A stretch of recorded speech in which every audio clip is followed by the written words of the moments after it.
Hello, I'm Dr. David Boyd, the UN Special Rapporteur on Human Rights and the Environment, and I'm one of the billions of people in this world who depend on groundwater as a source of their water supply.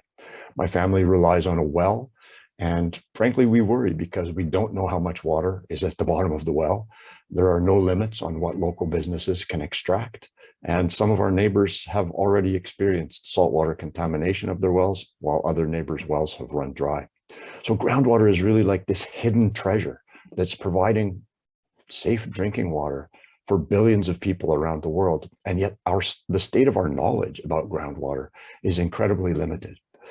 And what we do know is that groundwater is under threat from pollution, from toxic substances, from excessive use, and of course, from climate change as well.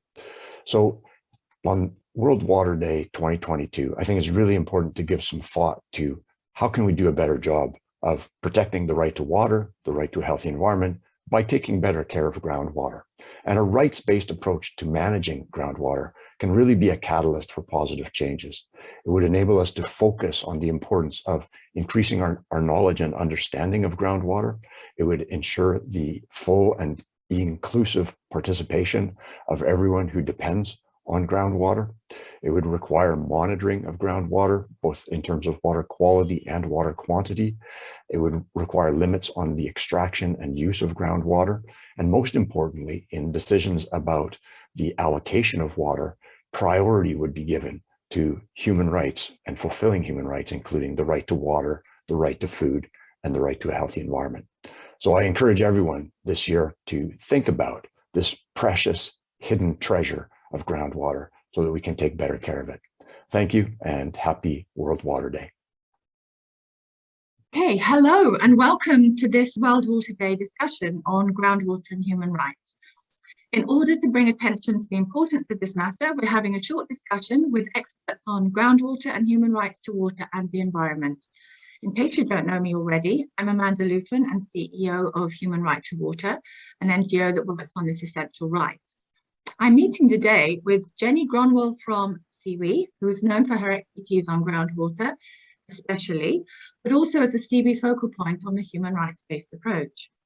Jenny has been working with Kirsten Danert from Ask for Water to co-publish a report on how groundwater supply forms an essential mode for governments to enable achievement of SDG 6 and provide access to water for all people. Groundwater provides half of all water for domestic use and accounts for about 99% of all liquid fresh water on Earth, but it's invisible to us, and through the quality of the raw water is often much better than is the case for surface water.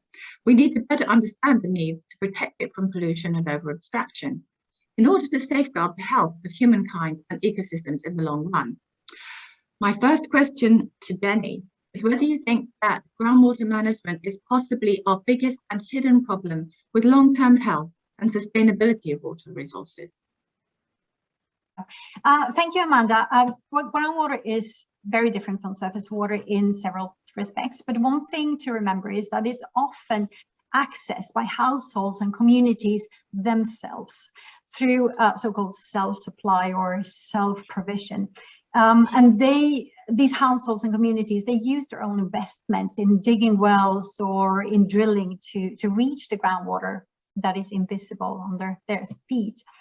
But for the most part, those end users, they're not aware of, for instance, the water cycle and climate change, how it impacts on the resource base that they depend on. And such insights are crucial to translate into management decisions when we talk about increased provisions of safe drinking water for local communities. So, Kirsten, what are your thoughts on this? Yeah, I mean, groundwater is absolutely fundamental for SDG 6.1 for achieving universal access. There's no question. And indeed, many people, particularly in Asia and in sub-Saharan Africa, actually access groundwater with their own means, either through protected wells or unprotected wells. And I think it's very important that they understand how to improve the safety.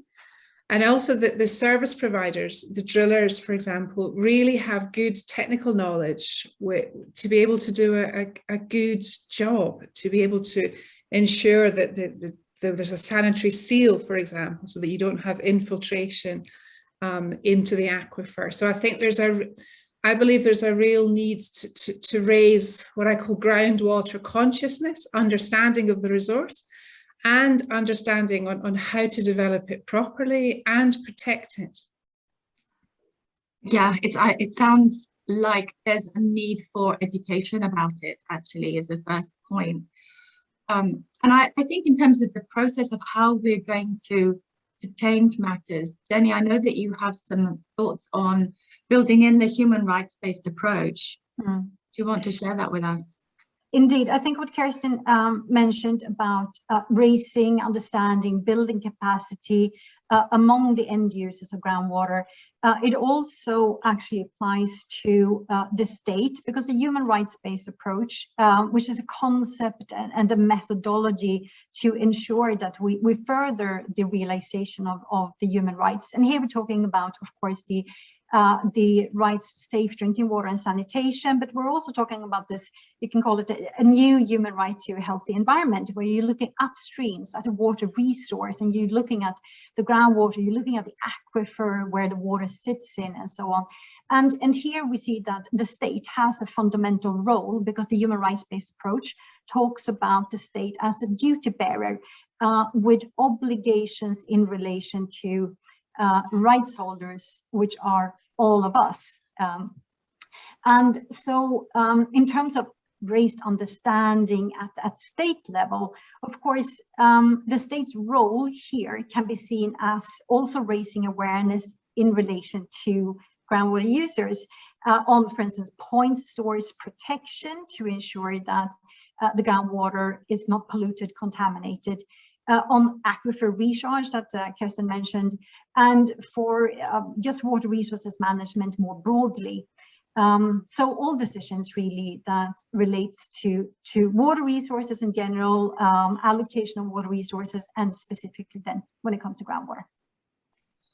So it sounds as if we need some kind of regulations and standards incorporating the elements of the human rights-based approach. And I know from your study that you did, Kirsten, you might have some recommendations in that respect.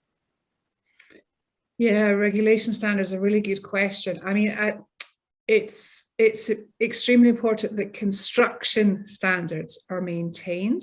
That's absolutely essential. But there's also a tension sometimes between stakeholders who believe there shouldn't be manual drilling of wells, there shouldn't be cheap technology. And I think it's important that there are minimal standards on whatever type of technology is used to access groundwater. And I particularly talk about the sanitary seal, but also making sure that a well is constructed to last, which is around the development of the borehole after the construction. So construction standards are very, very important, whatever type of drilling technology or manual digging technology is used. With respect to regulation, it's a really delicate issue, because on one hand, particularly in very remote rural areas, there's little alternative than self-provision or community sources for small groups of people, you know. And it's important to encourage people to make their own investments to provide themselves with clean, reliable water at home. And groundwater, which is almost ubiquitous, can provide groundwater at the home in many places. And where the water is shallow enough, it can even be affordably tapped where the groundwater is soft and the water is shallow. And so one wants to encourage that investment. At the same time, it's important to understand who has resources, who doesn't have resources, who is being left behind. So that's part of the regulatory role. Are there people being left behind? And also to help to manage the resource, to understand where it's being tapped and you know, understand what's being tapped and the recharge. So I think somehow it's important to have regulation to understand, but not for that not to be a disincentive to invest. So I really agree with you, Kirsten, there when it comes to regulations, but let's not forget that very many communities and there are so many research studies on this, going back to Elinor Ostrom, for instance, on how communities self-regulate. So in the absence of, or even in parallel with official regulations, we have social norms, and we have other ways of actually managing groundwater resources. Not all of those are really what we would call scientifically evidence-based. And again, we come back to this with greater understanding and capacity building and so on. But indeed, regulation can take different forms. Yeah, and picking up on that, I mean, where you're talking about water for domestic use or for kitchen gardens, for small suppliers, you're not taking a lot of water out. It's not a huge issue. That's easier to regulate. Yeah, well, it's never, yeah, it's one is about easy to regulate, but actually is a question, you know, how much does one need to do? Because you're actually tapping very low quantities of water. However, when you're talking about larger industries, when you're talking about large scale, you know, industrialized agriculture, you're drawing huge amount of water. I mean, agriculture withdraws much more water than domestic water does. However, small-scale farmers also need to tap groundwater. So it's a case that, you know, when the resource is scarce, when there's scarcity, you have to really look at allocations. When there's not scarcity, you don't have to worry about allocation. But with growing population, with increased industrialization, with increased industrialization of agriculture and intensification of agriculture and irrigation, you have more and more of a demand on the resource. So when do you start to regulate? And I would argue, actually, you should start to think about regulation early, knowing that there's going to be a change. So Zambia is a really good case in point, where I've just been looking at the regulatory framework.